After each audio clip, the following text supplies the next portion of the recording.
Deus está aqui, aleluia. Quando a igreja se reúne, é diferente, é ou não é, irmãos? É diferente.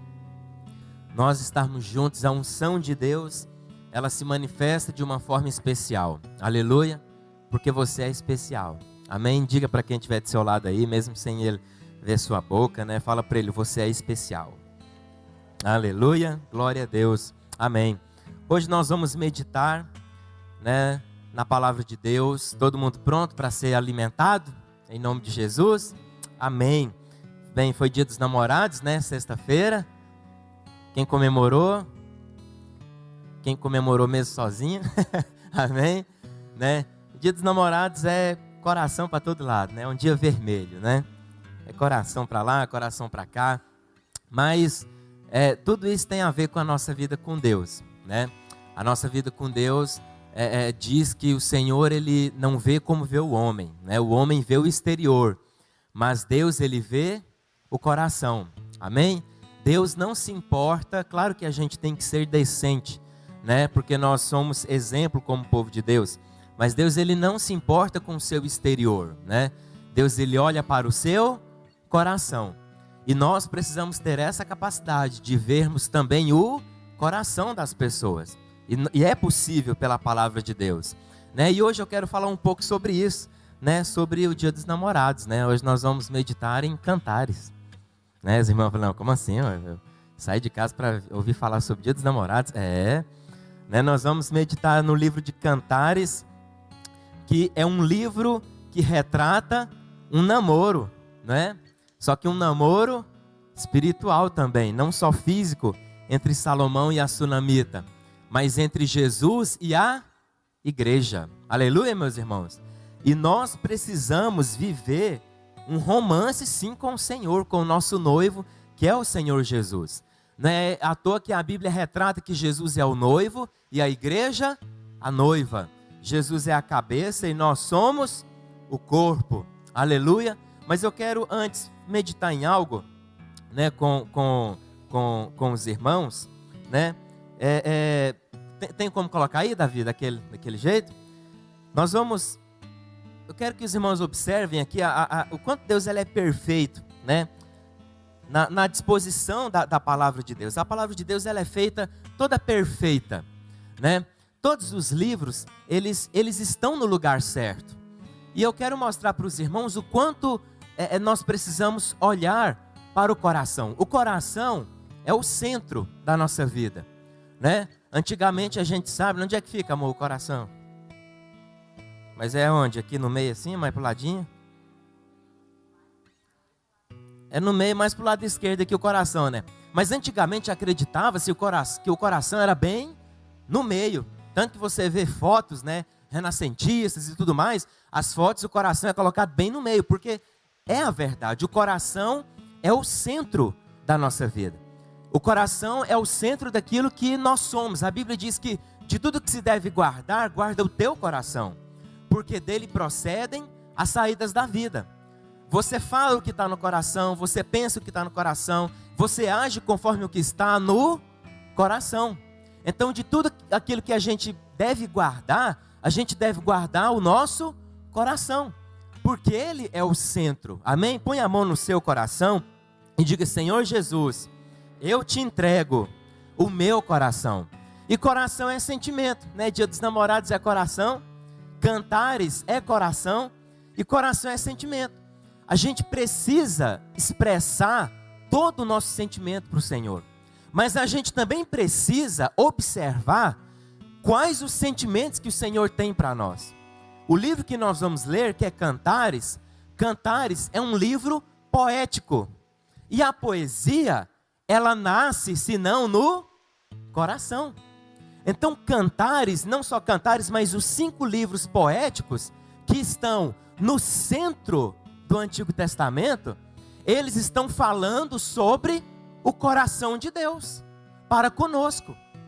E pastor, qual é o sentimento que está enchendo o coração de Deus para conosco? O amor de Deus. Nos 5 livros poéticos, a gente percebe o quanto nós somos amados pelo Senhor. E não é à toa que esses 5 livros poéticos, eles estão no centro da Bíblia. Olha só, 5 livros são os Pentateucos, né? De Gênesis a Deuteronômio.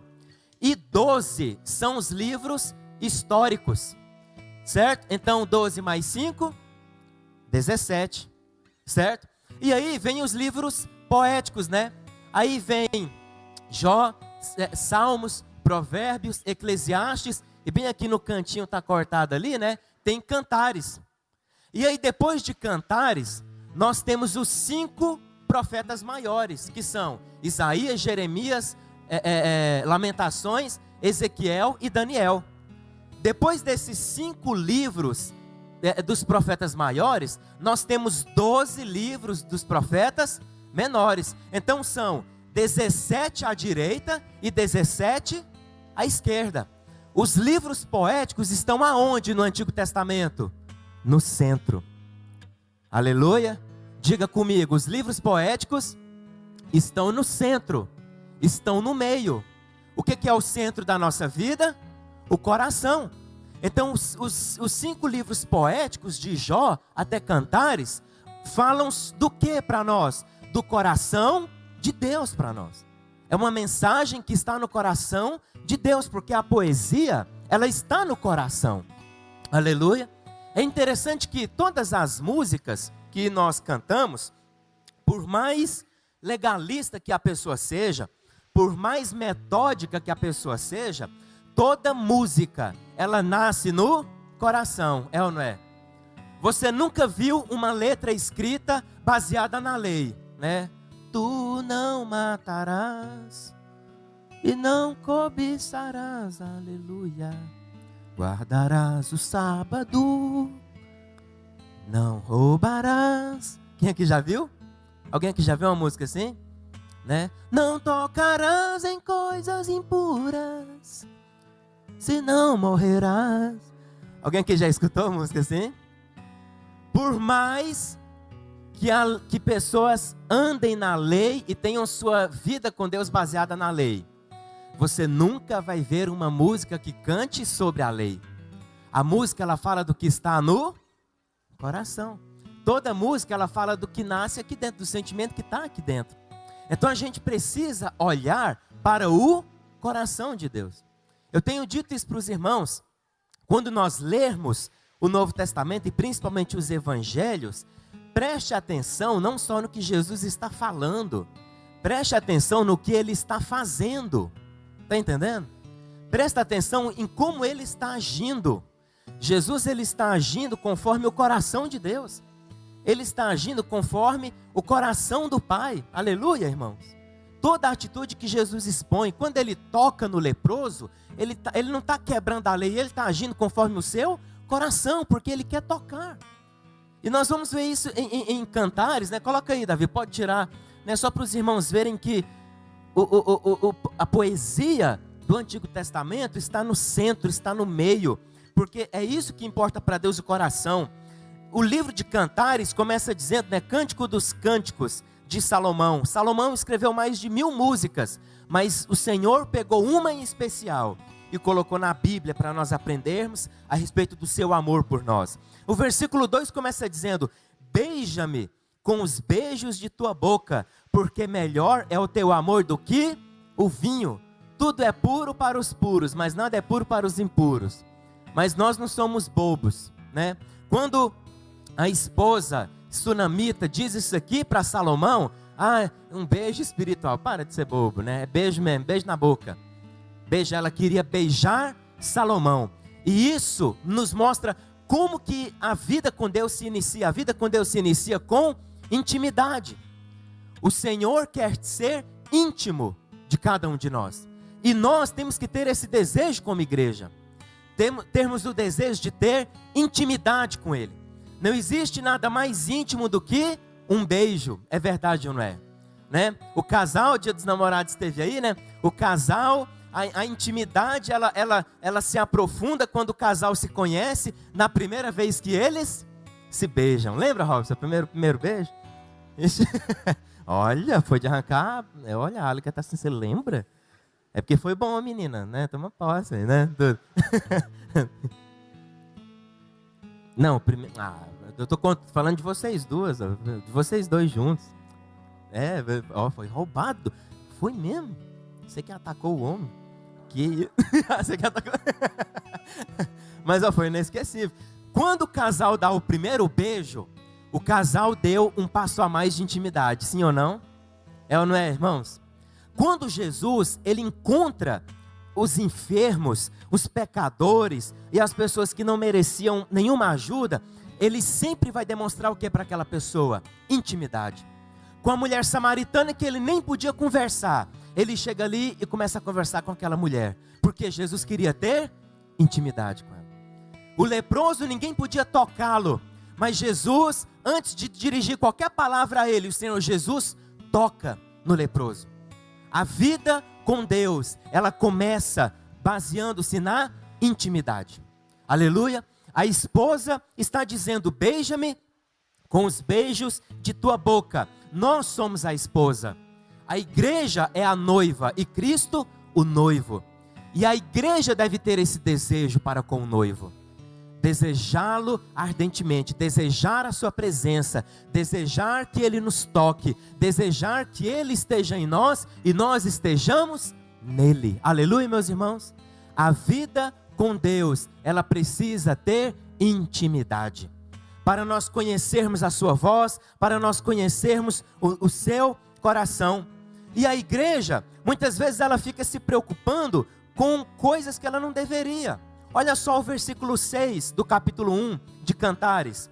Não olheis para o eu estar morena, porque o sol me queimou. Então a esposa, que é a sunamita, ela estava preocupada com o quê? Com a aparência, né? Versículo 6. Não olheis para o eu estar morena, porque eu estou queimada por causa do sol. Porque meus irmãos me mandaram cuidar da vinha. E para eu cuidar da vinha, eu fiquei exposta no sol e o sol me queimou. Então a igreja, muitas vezes, ela está se preocupando com a sua aparência. Mas nós vamos ver que o noivo, ele não estava se importando se o sol havia queimado a pele da sunamita. Porque o noivo estava apaixonado por quem ela era por dentro. Aleluia, meus irmãos. A igreja não deve se preocupar com a aparência. É bom ter um templo bonito? É bom, claro que é bom. Ter um templo confortável, com cadeiras confortáveis, com ar-condicionado, tudo isso é bom. Nós, como igreja, nós temos que nos embelezar? Claro que temos. Você precisa cuidar do seu corpo. Você precisa comer direito, você precisa passar protetor para o sol não queimar sua pele, você precisa se arrumar, você precisa arrumar o cabelo, você precisa se vestir bem, porque isso é bom, isso é saudável. Mas a vida da igreja não gira em torno disso. A vida da igreja não é o que nós somos exteriormente. A vida da igreja é o que nós somos interiormente. Porque Deus não vê o exterior, Deus vê o coração. O que vai te levar para o céu não é a sua maneira de se vestir. O que vai te levar para o céu não é a sua postura visível para com as pessoas. Nossa, fulano de tal é tão amável, né? Mora com ele uma semana. Você vai ver o tanto que ele é amável, né? Fulano de tal é tão meigo, é tão doce. Põe uma câmera escondida. Você vai ver o tanto que ele é doce, o tanto que ele é amável. Então aqui na igreja, muitas vezes, nós vestimos uma roupagem. Todo mundo está bem, todo mundo é perfeito, todo mundo é educado, todo mundo é alegre, todo mundo sorri. Mas ser igreja não é isso. Ser igreja é o que está escrito lá em Atos. Na oração do encontro, nós vamos entrar no livro de Atos. E aquilo ali é a igreja. A igreja, ela expõe sua fragilidade. A igreja, quando alguém está precisando de ajuda, lá na igreja primitiva, eles falavam uns aos outros. Eu conto para o Walter, lá em casa eu estou passando uma luta e uma dificuldade. Mas não, o que a gente aprendeu como igreja? A mascarar, né? Nós estamos bem, eu estou perfeito, eu não estou precisando de nada nem de ninguém. Aí começa o louvor, né? Em teus braços, aí a pessoa desaba a chorar. Aí você fala, nossa, olha, sendo tocado pelo Espírito Santo. Às vezes não é isso. Às vezes ele fala, Deus me ajuda, eu estou passando uma luta, uma tribulação. Mas nós vestimos uma roupagem de igreja que a gente não pode dizer as nossas necessidades uns para os outros, porque isso é fraqueza. Aí a gente aprendeu como igreja a esconder a fraqueza e a mostrar para os outros que está tudo bem. E Paulo diz o contrário: eu me glorio na minha fraqueza. Olha que coisa tremenda. Paulo não ficava se mostrando o bonzão para todo mundo, ele se gloriava na fraqueza. Presta atenção, chegou um momento da vida de Paulo que ele teve tanta dificuldade, que ele pensou assim: vou render o meu espírito e vou morrer e vou para o céu logo. Ele desejou ir para o céu do tanto que a vida dele estava difícil. E ele escreve isso numa carta para os discípulos dele. Aí nós como líderes, pastores, o que a gente pensa? Não, eu não posso mostrar minha fraqueza para os meus liderados. Eu tenho que ser um líder forte, um líder perfeito, um super líder. E Paulo escreve para os discípulos dele que ele estava desejando a morte, porque a situação na cadeia estava difícil. Aí depois ele volta atrás, ele fala: mas eu não posso ir para o céu agora, porque eu tenho que cuidar de vocês. Ainda há um propósito a ser cumprido aqui. Mas presta atenção, Paulo se gloriava na sua fraqueza. O coração de Paulo era aberto. Todo mundo está entendendo? Paulo não vivia uma vida mascarada. Por que Jesus odiava tanto, de certa forma, me entenda? Vamos mudar, voltando, rebobina. Por que Jesus se irava tanto com a atitude do fariseu? Porque o fariseu era aquele que publicamente era perfeito, cara. Mas nas escuras eram podres. Jesus chama eles de sepulcros caiados, porque aparentemente eram exemplares, mas interiormente eram podres. E aí quando Jesus confrontava eles com a verdade, em vez deles dizerem: verdade, eu sou desse jeito aí, Senhor, eu não presto, eu não vale nada, eu aqui dentro eu sou mentiroso, eu sou falso, eu sou isso, sou aquilo, sou aquilo. Não, aí eles se vestiam mais ainda de uma máscara e de uma roupagem, como se eles fossem perfeitos. E aí Jesus se indignava, aí Jesus pegava e soltava, raça de víboras, porque eles eram isso, eram serpentes, que tá ali aguardando, só esperando para dar o bote em alguém. Os fariseus eram assim, e isso irritava Jesus, e irrita até hoje. Então nós não podemos ser essa pessoa que tem defeitos e vai orar e se veste de uma roupagem como se você fosse perfeito. Não é isso que agrada o Senhor. O que agrada o Senhor não é você se preocupar com o estar queimado do sol. O que é o sol? O sol, irmão, representa luta, enfado, trabalho. O sol representa cansaço. Tudo isso é o sol, é ou não é? Alguém que já trabalhou debaixo do sol? Quando você está debaixo do sol, o calor do sol, ele te oprime. É ou não é, irmãos? Quem está debaixo do sol procura uma sombra. Ele fica doido por causa de uma sombra. E o Salmo 91 diz o quê? Que bem-aventurado é aquele que habita a sombra do Onipotente. Então o sol representa algo que castiga, Mas Jesus é a nossa sombra, aleluia. Nós estamos debaixo das asas do Espírito Santo, para você não ser castigado pelo calor do sol. Então quando a mulher diz isso aqui para o esposo: não olheis para o eu estar moreno, ela estava preocupada com a aparência. Não sejamos uma igreja que se preocupa só com o exterior. A mudança de Deus é de dentro para fora. A mudança não é de fora para dentro. Então não julgue mais as pessoas pelo que você está vendo. Não julgue as pessoas pelo exterior delas, antes de conhecer o coração delas. Aleluia, irmãos? Porque o Senhor, Ele olha para o coração. Então a mulher se preocupava com o exterior, E aí o versículo 7 vai dizer ainda a igreja falando, a esposa dizendo, sunamita, dizendo, versículo 7. Dize-me, ó amado de minha alma, onde apacentas o teu rebanho? Onde o fazes repousar pelo meio-dia? Para que eu não ande, para que não ande eu vagando junto ao rebanho dos teus companheiros. E aí o esposo responde para ela: se tu não o sabes, ó mais formosa entre as mulheres, sai-te pelas pisadas dos rebanhos e apacenta os teus cabritos junto às tendas dos pastores. Aí a mulher queria estar junto dele, A noiva queria estar junto do noivo. E aí ela pergunta: onde você apacenta o seu rebanho? Olha, presta atenção, irmãos. Para eu não andar pastando, né, junto com as minhas ovelhas, no campo de outros, né, dos teus companheiros. A igreja tem que estar junta do seu rebanho. Por que que aquele que é amigo do mundo se constitui inimigo de Deus? Porque o mundo não é o nosso aprisco. O mundo não é o nosso rebanho. Aleluia. O nosso rebanho não está em boate, irmãos. O nosso rebanho não está em motel. O nosso rebanho não está em boca de fumo. O nosso rebanho não está nesse tipo de lugar. Onde é que está o nosso rebanho? Aqui o nosso rebanho. A mulher disse: onde é que você apacenta as suas ovelhas para eu estar lá? Ele fala: olha, segue o caminho do meu rebanho. E você vai apacentar junto às tendas dos pastores. Lá eu estarei. Onde é que a igreja tem que habitar? Onde é que a igreja encontra o noivo? Onde é que a igreja encontra o Senhor Jesus? Quando ela encontra o rebanho. Aleluia. Você está onde o Senhor está. Porque onde houverem 2 ou 3 em meu nome, eu estarei no meio deles. Onde é que Jesus está? Jesus está onde está o rebanho. Porque onde o rebanho está, ele se manifesta. 2 ou 3 no nome dele, ele se faz presente. Então é ali que eu também estarei. Onde é que eu vou armar a minha tenda? Junto do rebanho.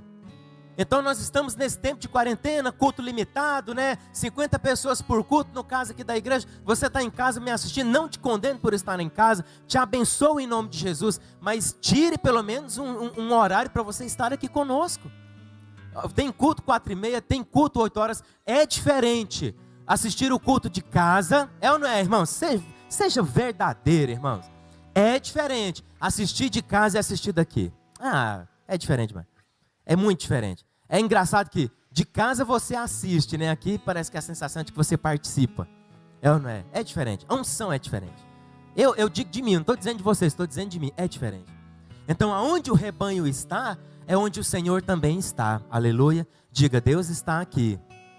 Eu também estou aqui. Diga: eu recebo aquilo que Ele tem para a minha vida hoje, em nome de Jesus. Aleluia. E aí o versículo 11 vai dizer, olha só, ela quer estar onde o noivo está, e Ele mostra para ela o caminho. Quando ela chegar lá, o que vai acontecer? Versículo 11: enfeites de ouro te faremos, com incrustações de prata. Quando ela encontrar o noivo, o que o noivo diz para ela? Enfeites de ouro. Olha, presta atenção. Quantos noivos são aqui no livro de Cantares? Um noivo só, não é um noivo? Não é, irmãos? Marido e mulher, não tem maridos e mulher. Ou marido e mulheres. É marido e mulher, então é só um noivo. Mas olha só a expressão do noivo, o tanto que é Cristo quem está falando conosco. Qual foi a expressão que Deus usou quando foi fazer o homem? Deus falou: farei o homem conforme a minha imagem? O que Deus fala? Deus fala no plural: façamos o homem a nossa imagem e semelhança. Façamos. Deus Pai, Filho e Espírito Santo. E aqui em Cantares, o noivo está dizendo: enfeites de ouro te faremos. Porque não é Ele só, não é só Cristo. É o Espírito Santo agindo em nós, é o Pai agindo em nós, aleluia. Os 3 estão agindo na sua vida agora em nome de Jesus, aleluia. Deus está governando, Jesus está salvando e o Espírito Santo está te guiando em nome de Jesus. Tome posse dessa palavra agora. Eles estão agindo em nós. E pastor, o que significa isso? Enfeites de ouro te faremos. O ouro na Bíblia representa a glória de Deus. Quando o noivo Jesus se manifesta na nossa vida, a nossa vida se enche da glória de Deus. Aleluia. Você precisa ser cheio da glória. O enfeite da igreja não é maquiagem, não é roupa. O enfeite da igreja é o ouro, é a glória. O que faz você ser diferente não é o que você usa no exterior, mas é a glória. O que faz você ser diferente numa casa onde está toda destruída é a glória. Quando você chegar naquele ambiente, a glória chega junto, aleluia. Oh glória, você está aqui hoje se revestindo da glória. E eu profetizo, aonde você passar durante essa semana, entrará a glória de Deus junto. Aleluia, receba, irmão. Isso é tremendo. Uma casa está toda em confusão, está toda em briga, mas você está cheio da glória. E quando você chega ali, a briga para, a paz de Deus entra e a bonança se realiza naquele lugar, porque você está cheio da glória. É disso que a igreja tem que se enfeitar. Aleluia. É disso. Jesus diz muito bem claro para a multidão que o seguia: o filho do homem não tem onde reclinar a cabeça. As raposas têm seus covis, mas eu não tenho casa. Aí a multidão diz: duro é este discurso. E a Bíblia diz que toda aquela multidão deixou Jesus, porque Jesus não ofereceu para eles casa, que é o que está ali, né? E conforto. Porque eles pensaram: não, se ele é o Messias, ele vai nos dar uma vida mais confortável do que nós já temos. Só que Jesus estava querendo mostrar que a glória de Deus não é isso. É bom? Claro que é. Quando vier, receba conforto. Receba boa moradia. Receba provisão. Receba bênção e vitória.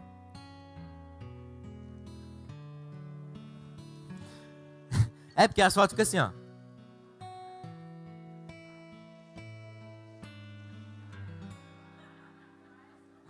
Mais uma.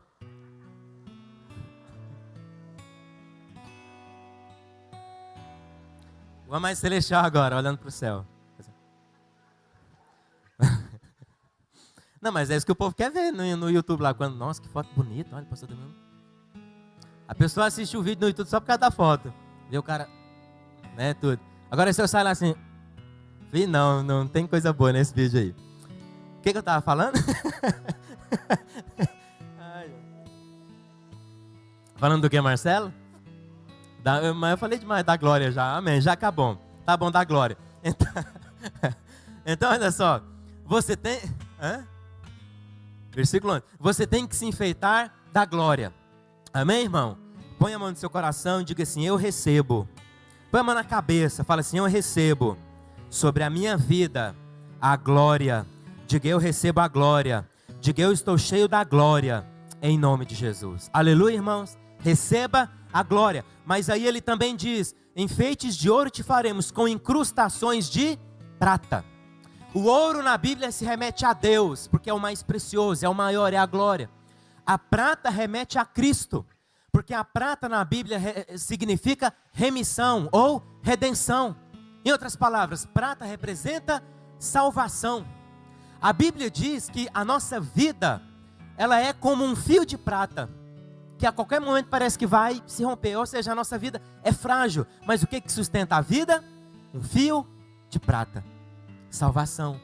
É interessante que lá no tabernáculo, né, o tabernáculo não é o templo. O tabernáculo era uma tenda, né, que o povo de Israel armava na peregrinação do deserto. Engraçado que em volta do tabernáculo havia um muro de tecido, e esse muro tinha estacas. Qual metal que cobria a ponta das estacas? A prata. Mostrando o quê? Que ali é um lugar cercado de salvação. Aleluia. A Bíblia é maravilhosa. Então, o enfeite que o noivo ministra sobre nós, ele tem a glória do Pai. Mas o enfeite também tem a salvação. A sua vida é enfeitada com a salvação. Você pode dizer: eu sou salvo. Diga agora, pela fé, em nome de Jesus: eu sou salvo. Diga: eu vou para o céu. Irmão, não tenha dúvida disso. Aleluia. Porque é Jesus quem te salvou.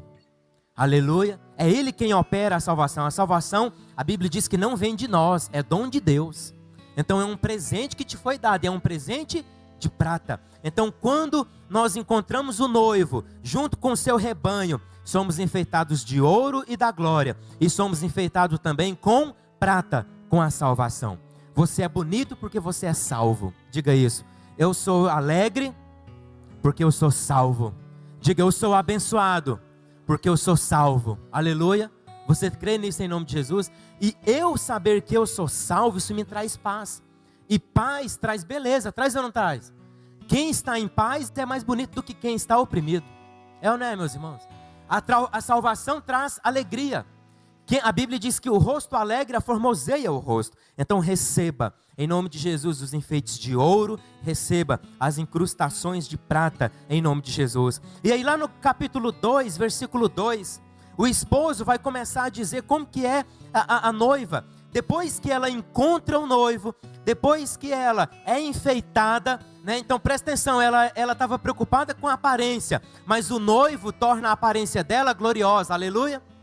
Ela reclamou que a pele dela estava escurecida pelo sol. Ele deu um protetor solar para ela.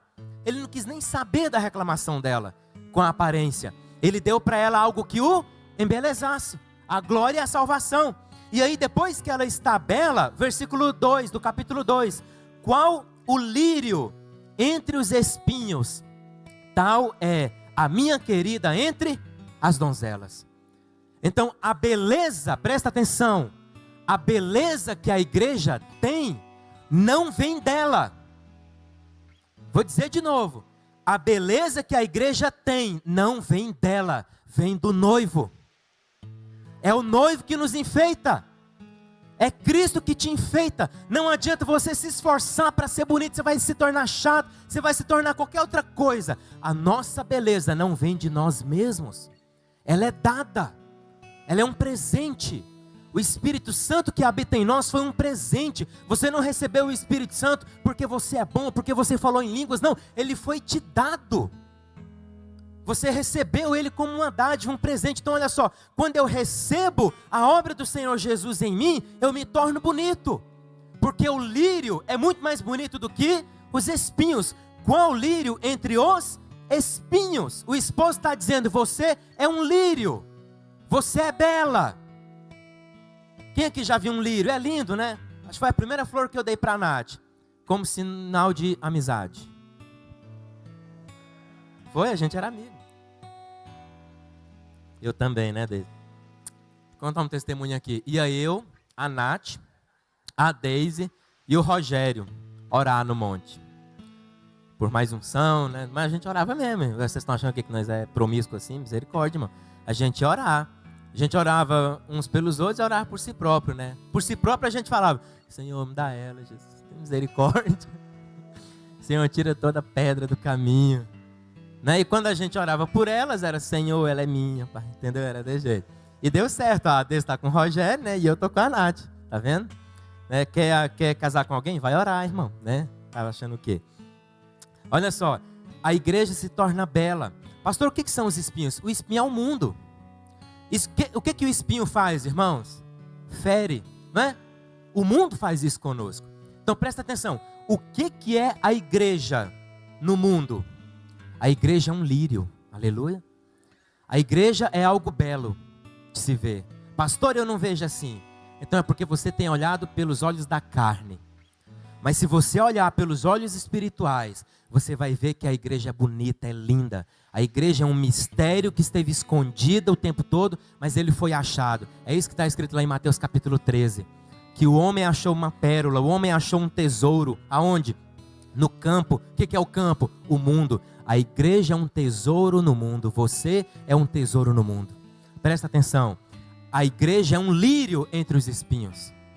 A igreja não pode ser o espinho. Irmão do céu, nós não somos espinho. Nós não sangramos as pessoas. Nós não ferimos as pessoas, nós não machucamos as pessoas. Nós temos que amar as pessoas. O mundo é que faz isso. O mundo é assim ou não é, irmão? O mundo pisa, não quer saber nem quem é. O mundo pisoteia, o mundo fere, o mundo fala. O mundo não está nem aí. Você vê no Instagram da vida aí, né? Quando o povo não concorda com uma coisa, é cada comentário sórdido. O mundo não está nem aí. O mundo fere, doa em quem doer. O mundo fere. A igreja não é assim. A igreja é um lírio. Quando o mundo olhar para a igreja, o mundo tem que se agradar de nós. O mundo tem que ver a beleza de Deus em nós. Agora presta atenção. A beleza da mulher está no enfeite de ouro com incrustação de prata. A beleza da igreja está no que o Pai nos concede. Aleluia.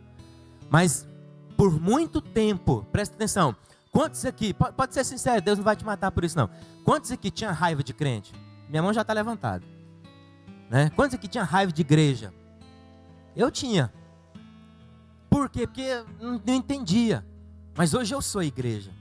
Agora, por que eu tinha raiva de igreja? Porque para mim a igreja era esse povo. É um espinho que machuca. Você não pode conversar que você vai sair ferido. Você não pode contar quem você é que você vai sair machucado. Você não pode ir lá pedir ajuda que você vai sair de lá julgado, condenado e sentenciado. É porque você tem demônio, é pombagira isso aí, você vai para o inferno. Desse jeito. Para mim a igreja era isso. Mas a igreja não é esse monte de espinhos. A igreja é um lírio. Aleluia. A igreja exala o perfume do Senhor. A igreja exala a glória de Deus. A igreja exala a beleza do Senhor Jesus. Deus não é um espinho. Então a igreja também não pode ser, porque nós somos representantes dele.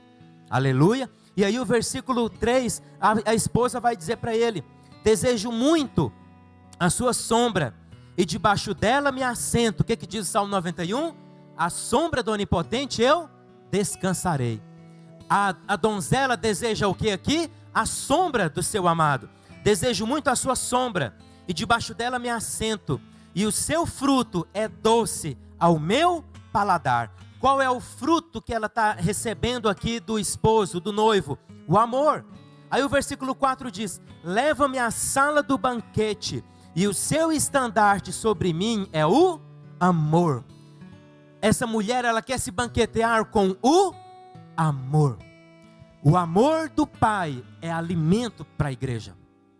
Por que a igreja se torna um lírio? Quando que a igreja se torna bela? Quando ela se alimenta do amor. Ela está dizendo: olha, prepara, leva-me à sala do banquete. E o banquete é um banquete de amor. Você precisa se banquetear do amor de Deus por você. Pastor, como que eu faço isso? Como que eu me alimento do amor dele por mim? Declare: eu sou amado. Medite: eu sou amado. Fala para todo mundo: eu sou amado de Deus.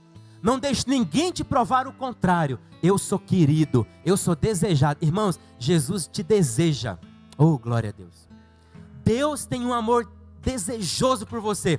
Sabe qual é o sonho do coração de Deus? É ser um com você e você ser um com Ele. Lá em João 15 está escrito isso. Jesus diz: Pai, assim como nós somos um, que eles sejam um comigo, para que eles sejam também um contigo. Esse é o propósito de estarmos aqui hoje. Sermos um com Ele e Ele um conosco. Aleluia. E quanto mais você se banqueteia do amor dEle, mais lírio você se torna. Mais amável, mais alegre, mais em paz. Por quê? Porque eu me alimento do amor dEle, mas antes de me alimentar do amor, o que eu fiz? Eu me assentei debaixo da sua sombra. Sombra fala de alívio, refrigério. Se coloca hoje, em nome de Jesus, debaixo da proteção do Senhor. Se coloca hoje debaixo do cuidado dEle, para que você possa se assentar. Quem acha uma sombra, se assenta. É ou não é?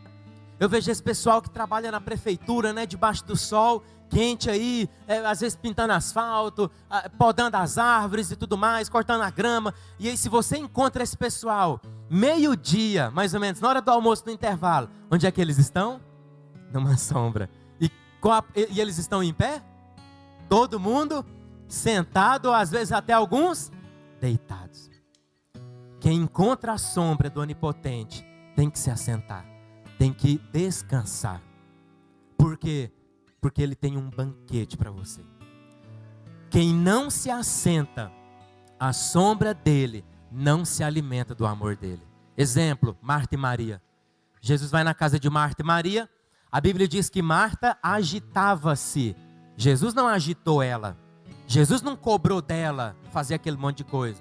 Marta agitava-se de um lado para o outro. E Maria estava assentada aos pés de Jesus, ouvindo aquilo que ele estava falando.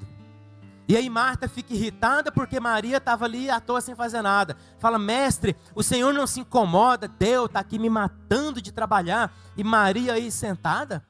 E aí Jesus fala: Marta, Marta, por que você está agitada?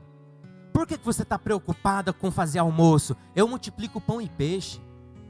Eu sou criador dos céus e da terra. Por que você está preocupada fazendo esse monte de coisas? Aí ele vai dizer: Maria, pois, escolheu a boa parte, e eu não tirarei dela essa parte que ela escolheu.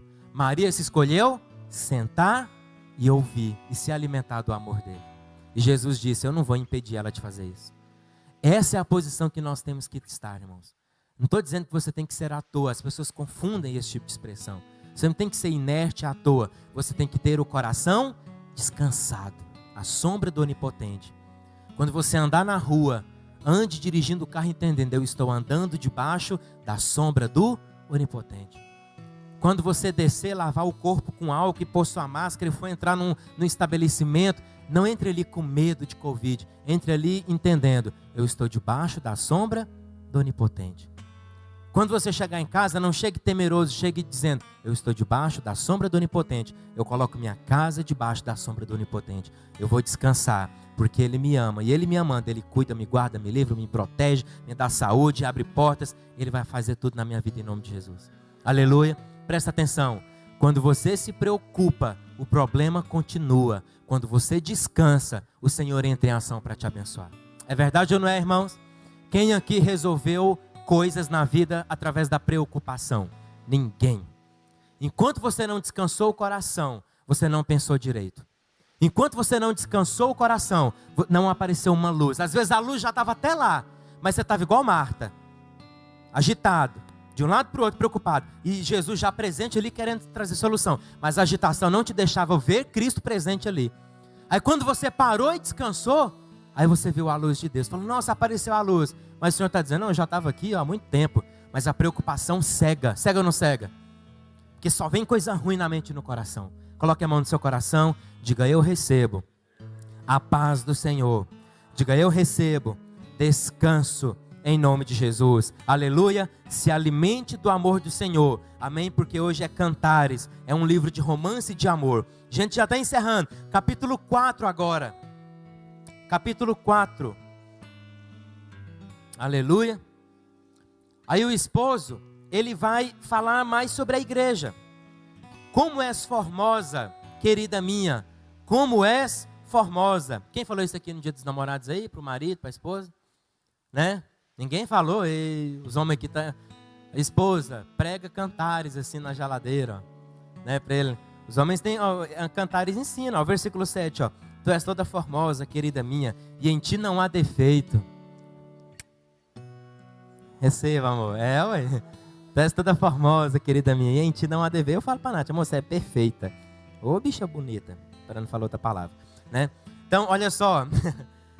Aí o versículo diz, versículo 1. Como és formosa, querida minha, como és formosa. Os teus olhos são como os das pombas, e brilham através do teu véu. O olhar da igreja é um olhar de compaixão, né? Quem aqui já viu uma pombinha? Por que o povo solta pomba, né? Celebrando a paz. Porque a pomba representa isso, até o olhinho da bichinha, né? Você olha para ela, traz paz aquilo dali. Assim é a igreja. Diga, a igreja tem que promover paz. Amém, irmãos? A igreja não põe lenha na fogueira do outro. A igreja não joga gasolina naquilo que já está esculhambado. A igreja promove paz. Os teus cabelos são como rebanho de cabras, que descem onde antes do monte de Gileade, um dos montes mais bonitos em Israel. São os teus dentes como o rebanho das ovelhas, recém-tosquiadas, branquinho, né? Que sobem do lavadouro, e das quais todas produzem gêmeos, e nenhuma delas há sem crias. Os teus lábios são como um fio de escarlata, e a tua boca é formosa. As tuas faces, como romã partida, brilham através do véu. O teu pescoço é como a torre de Davi, edificada para arsenal.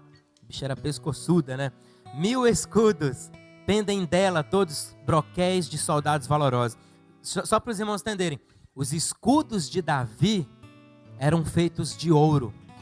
E os escudos de Davi eram pendurados nessa fortaleza. Então imagina quando a luz do sol batia naqueles escudos de ouro. Coisa mais linda do mundo de se ver. Então por isso que ele cita que o pescoço dela é como a torre de Davi com os seus escudos. Agora vamos viajar mais ainda na interpretação bíblica. Quem é o sol da justiça? Jesus. Quando o sol da justiça bate em você, você reflete a glória de Deus, que é o ouro que dá na sua vida. Aleluia. Estão vendo que tudo gira em torno dele? Aleluia, irmãos? Aí diz, né?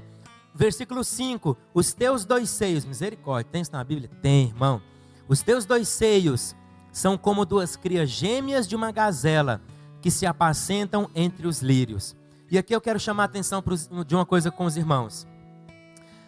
O esposo aqui, Salomão, ele faz 7 elogios para a noiva, para a esposa. 7 elogios. 5 elogios estão na cabeça. Aleluia. Olhos, cabelos, dentes, lábios e boca. 5 elogios estão na cabeça. A igreja é o corpo. Cristo é a cabeça. Aleluia. Onde é que está a beleza da igreja? Na cabeça. Onde é que está a beleza da igreja? Em Cristo. Não está em nós, irmãos. Não está em nós. Não adianta usar roupa bonita. A beleza da igreja está em Cristo. E se eu me afasto de Cristo, a minha vida começa a se tornar tenebrosa. A minha vida começa a se tornar uma vida sem graça. Eu não sei se os irmãos sabem disso, mas o 5 na Bíblia também é o número da graça, né? Eu não sei se você sabia disso, mas em hebraico, né, se eu não me engano são 23 letras. Cada letra do hebraico representa um número. O judeu, quando ele vai escrever, por exemplo, o número 5, ele não coloca um numeral 5 igual a gente coloca, 5. Ele coloca a 5ª letra do hebraico, que é rei. Chama rei, meio que um sopro. Rei. Rei é a letra da graça no hebraico. Por quê? Rei é a letra quando o Senhor soprou no homem o fôlego de vida. Ele falou rei. Ele soprou dentro do homem o seu espírito. Ele deu ao homem o seu espírito. Quando Jesus lá na cruz expirou, não é isso que a Bíblia fala? Ele entregando o espírito, expirou. A palavra expirou, ela começa com a letra rei. Está me entendendo? Então Cristo é a cabeça. É nele que está a graça. São 5 elogios que estão na cabeça. É debaixo da graça de Cristo que nós nos tornamos abençoados, felizes, belos. Cristo é a graça de Deus em pessoa, é o amor de Deus em pessoa. Aleluia. E aí os outros 2 elogios estão no pescoço e nos seios. E aqui vai a dica, irmãs solteiras. Se o rapaz se encanta com você não pelo que está na cabeça, sai fora desse cara. É, ué. Porque tem rapaz que se encanta pelo que está do pescoço para baixo. Esse homem não presta. Porque o homem de Deus, ele vai se encantar com o que está do pescoço para cima. Né? Entenderam? Fala, pastor, ele é um homem de Deus. Como que ele te olha? Do pescoço para baixo, pastor. Ele fala, você é linda, mas ele só olha do pescoço para baixo. Ele nunca fala, é linda, você é linda olhando dos meus olhos. Tem alguma coisa errada aí, sai fora. Né? Porque a beleza está na cabeça. E aí, nós temos que tomar posse disso, porque estando nele, eu também me torno como ele é. A Bíblia diz que assim como Cristo é, nós somos.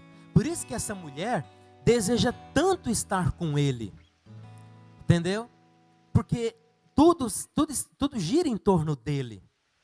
Toda a vida dela, a salvação, os enfeites, a glória de Deus, tudo que se torna bom na vida dela, está em torno dele. Ela diz, olha, quando ele não está, a minha alma, e é assim, porque tudo é com ele, então ela quer estar com ele o tempo todo. Agora, ele também quer estar conosco o tempo todo.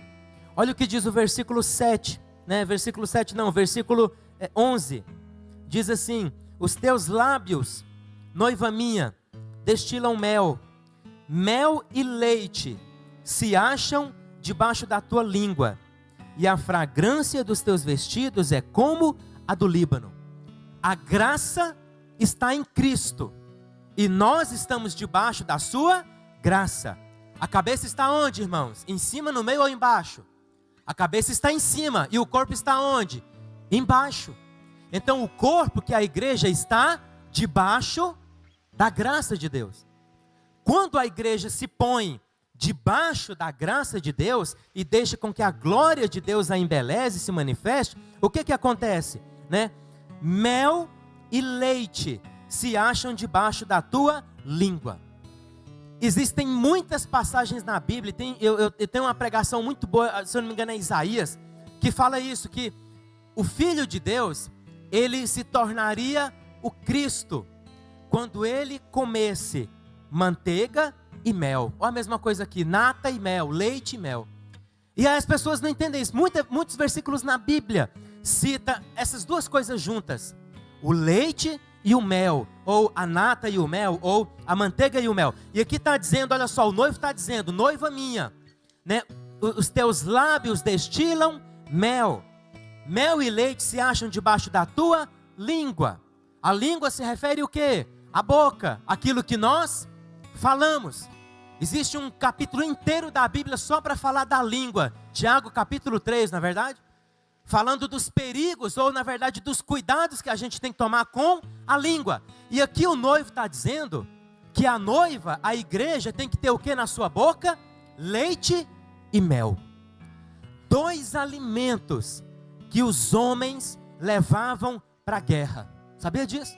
Dois alimentos que eram imprescindíveis, leite e mel.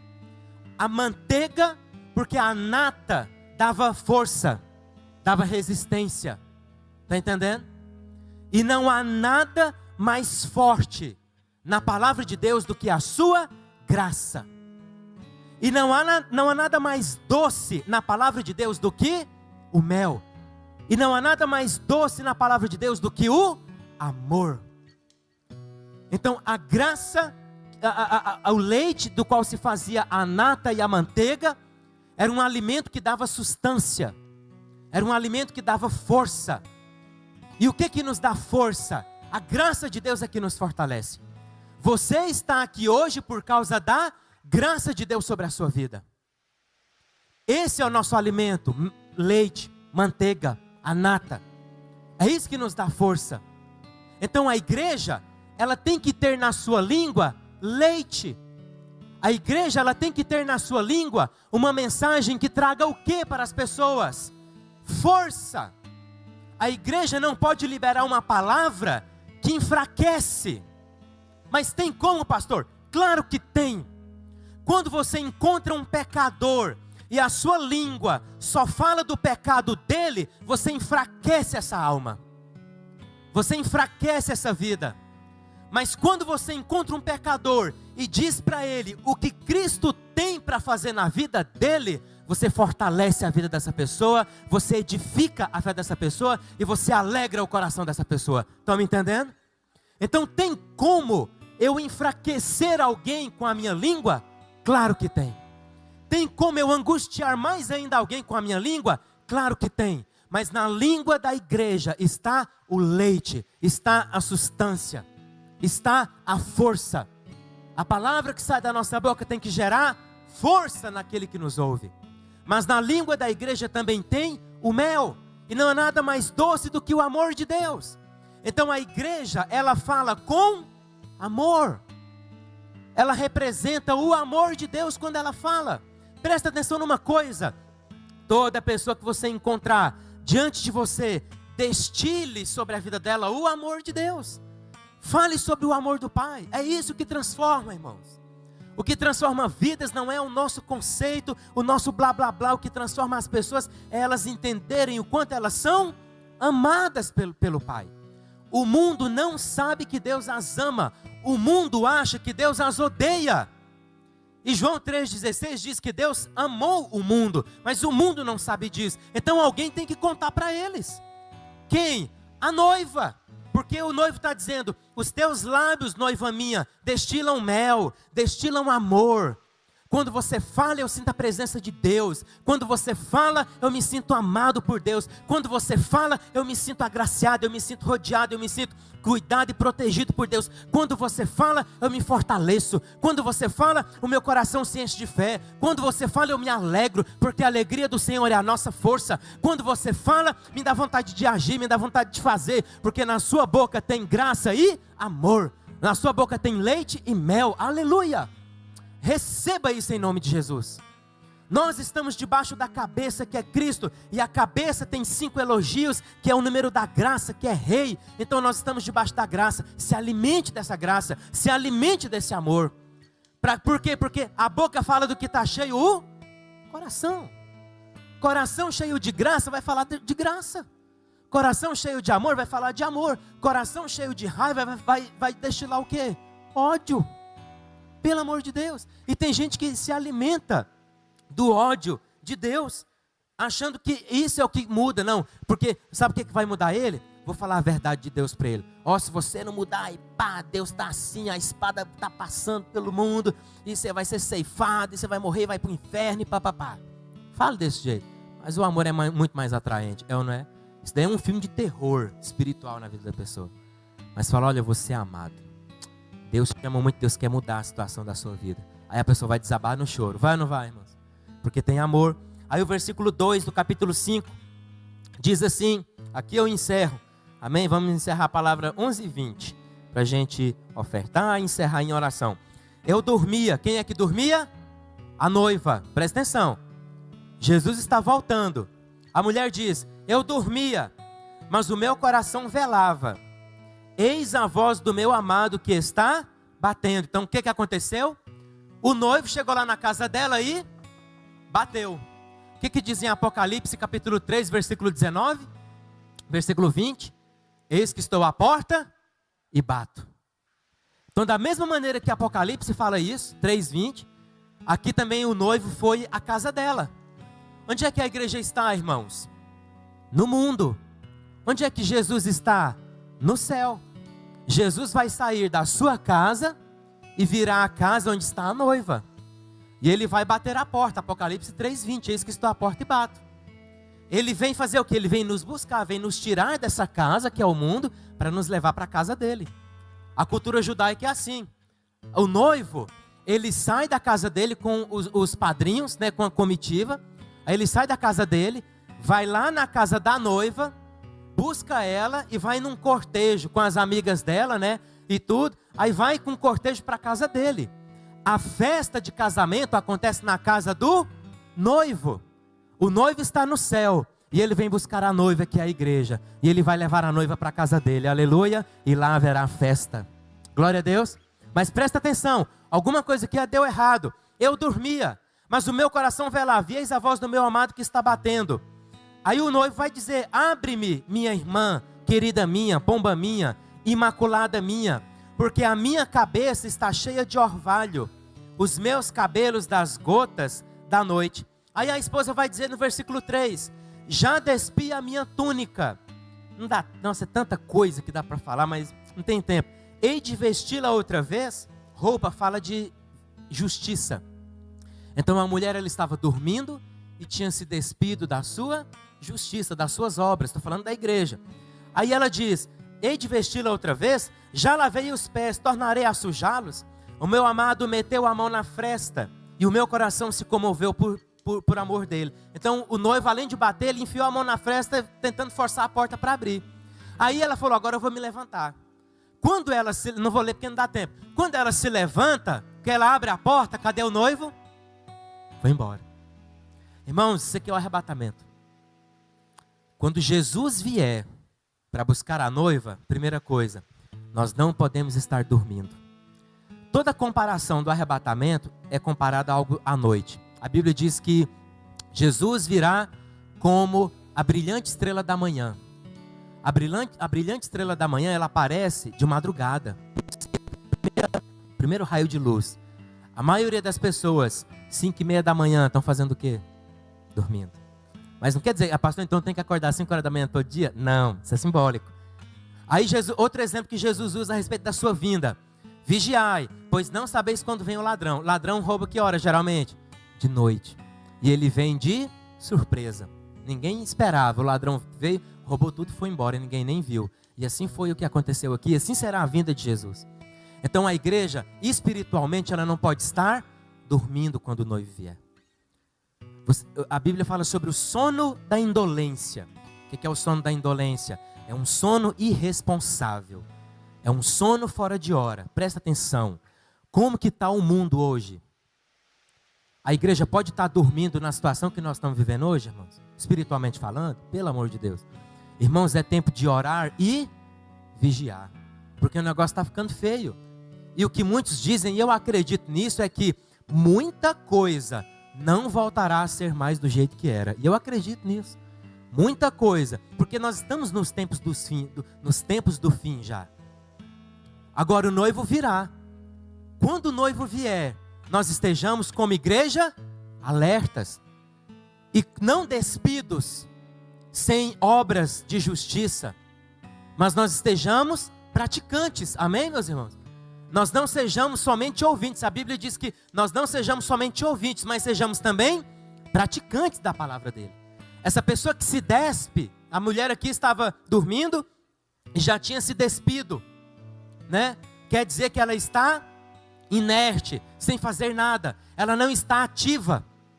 Quando Jesus voltar, nós temos que estar ativos.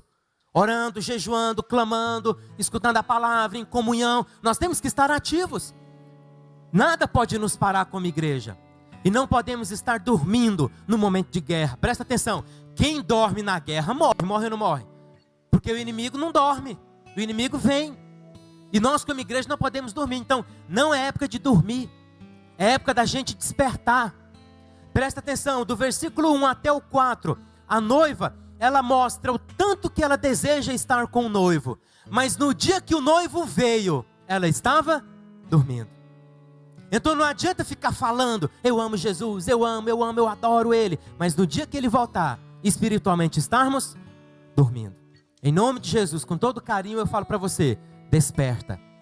Não é tempo de lamuriar, não é tempo de mimimi, não é tempo de ai, não é tempo de, não aguento isso, essa pandemia me estressa, essas notícias me... Não é tempo dessas besteirinhas, dessas bobeirinhas, é tempo de você se levantar como igreja. É tempo do ouro da glória de Deus brilhar na sua vida. É tempo de fortalecer os corações enfraquecidos. É tempo de consolar os corações que estão temerosos. É tempo de ministrar cura. Ligar para você, mandar, menina, rapaz, fulano pegou Covid. Já responde, ele será curado em nome de Jesus. Aí, fortalece a fé de quem está lá do outro lado. Aí ele vai tirar um print e eu vou mandar um áudio aqui em oração e você pega o áudio e encaminha para ele. Senhor, eu oro por fulano de tal, vírus eu te ordeno, vai embora, some febre, toda infecção, sai em nome de Jesus, eu libero cura sobre a sua vida. Manda para ele, agora encaminha para ele lá. O que vai acontecer com a fé dele? Fortalecida. É tempo da gente ser isso, irmãos. Não é tempo da gente se amuar como se a gente não tivesse arma para lutar. Coloque-se em pé, nesse momento em nome de Jesus. Dia dos namorados passou. Nós temos um noivo. Amém?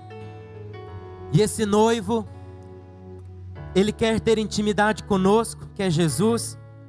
E nós teremos intimidade com ele. Aleluia?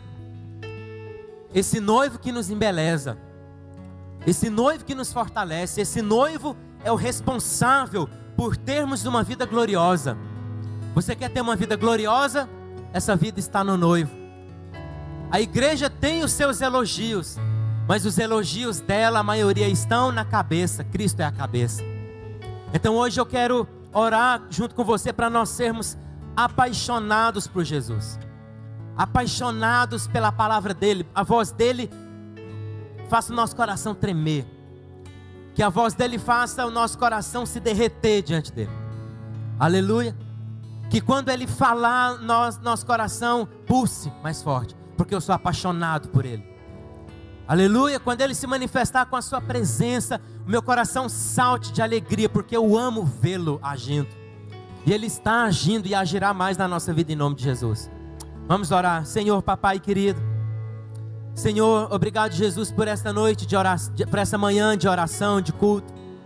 E meu Deus querido, eu abençoo cada um dos teus filhos nessa noite. Eu declaro sobre a sua vida em nome de Jesus leite e mel. Eu declaro que você desfrute. Se assente agora, meu irmão, junto do rebanho. Descanse à sombra do Onipotente agora em nome de Jesus. Se alimente, recalamaxere de manais, de tudo que Ele tem para você. Tudo que você quer, tudo que você deseja, tudo que você espera, Ele tem para suprir. Ele não vai te deixar passar dificuldade. porque Ele te ama demais. Ore calamachere de calamanaias. Ele não vai te deixar sozinho, porque Ele te ama, Ele quem cuida, Ele quem te protege, Ele quem te guarda. Ele não te desampara, Ele não deixa você passar sozinho pelas lutas, pelos desertos. Ele te guarda, Ele te livra, porque Ele te ama tanto que Ele te protege. Receba, recalamanhere de calamanaias, o amor do Pai sobre a sua vida. Receba, recalamanhere de manaias, a manifestação da cabeça que é Cristo. Receba. Hoje o Senhor te enfeita com ouro.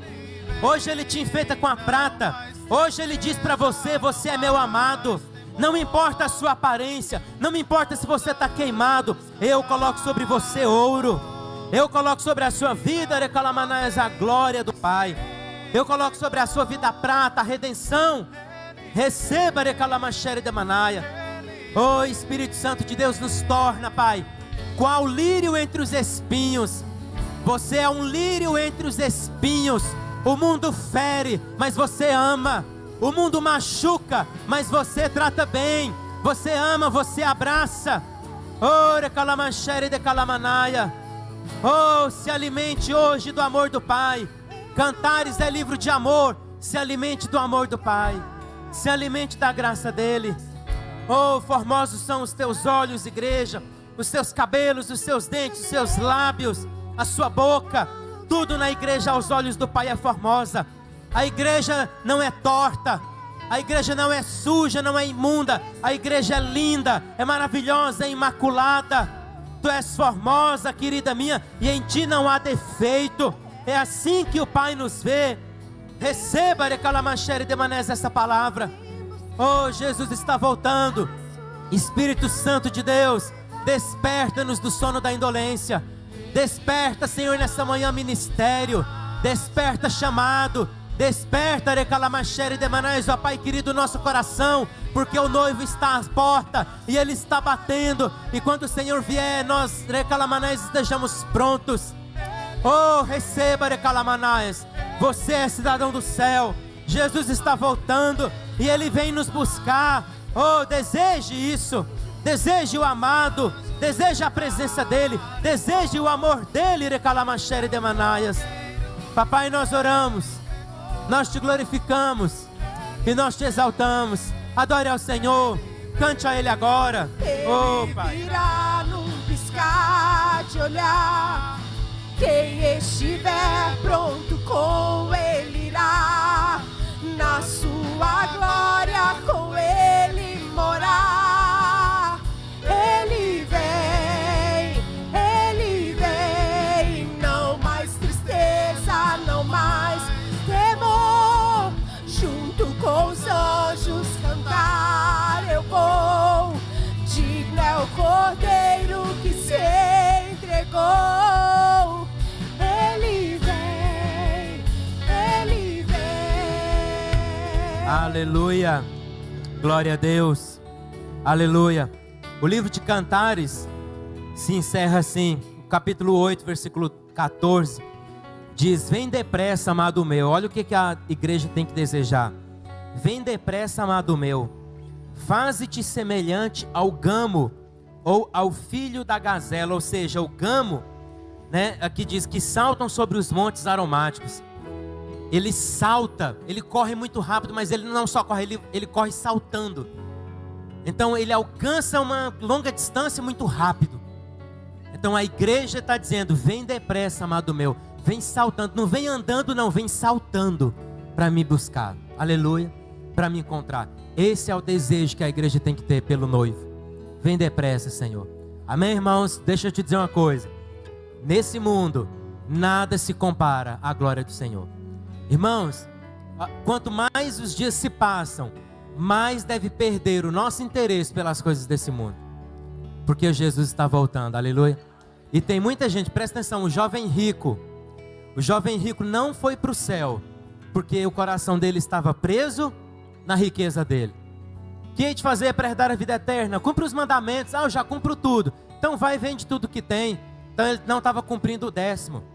O 10º mandamento é: não cobiçarás. O que ele tinha pela riqueza dele? Cobiça. A Bíblia diz que ele abaixou a cabeça e saiu triste. Muita gente no dia do arrebatamento não será arrebatado, não é por causa de pecado, não. Pecado é a coisa mais fácil para ser resolvido na nossa vida. Coisa mais simples do mundo é o pecado para se resolver. Senhor, me perdoe. Pronto, está limpo, lavado e remido. Coisa mais simples. Mas muita gente no dia do arrebatamento não subirá, porque o coração está preso nas coisas deste mundo. A Bíblia diz, aonde estiver o teu coração, aí estará também o teu tesouro. É assim? É, né? Aonde estiver o teu, né? Aonde estiver o seu coração, ali estará o teu tesouro. Então muita gente não sobe porque está pensando assim, não, Jesus não pode voltar porque eu tenho que me formar, tesouro terreno. Não, Jesus não pode voltar porque eu tenho que casar primeiro, tesouro terreno. Não, Jesus não pode voltar porque eu ainda tenho que viajar para Dubai, tesouro terreno. E muita gente não vai por causa desse tipo de pensamento. Mas a noiva não quer nem saber do mundo, ela está dizendo, vem depressa, amado meu. Não vem correndo não, vem pulando, vem depressa. Aleluia, irmãos. Que cada dia nós possamos olhar para Ele, desejá-lo, amá-lo e receber tudo o que Ele tem para nós em nome de Jesus. Nesses dias em que nós vivemos, o mundo chama a nossa atenção para olhar para Ele. Não se deixe seduzir, não faça isso. O mundo está lutando para desviar a nossa atenção da cabeça que é Cristo. Mas nós não vamos deixar de olhar para Ele, aleluia. Não desvie o seu olhar, amém? Porque Ele está voltando. Glória a Deus, pode se assentar.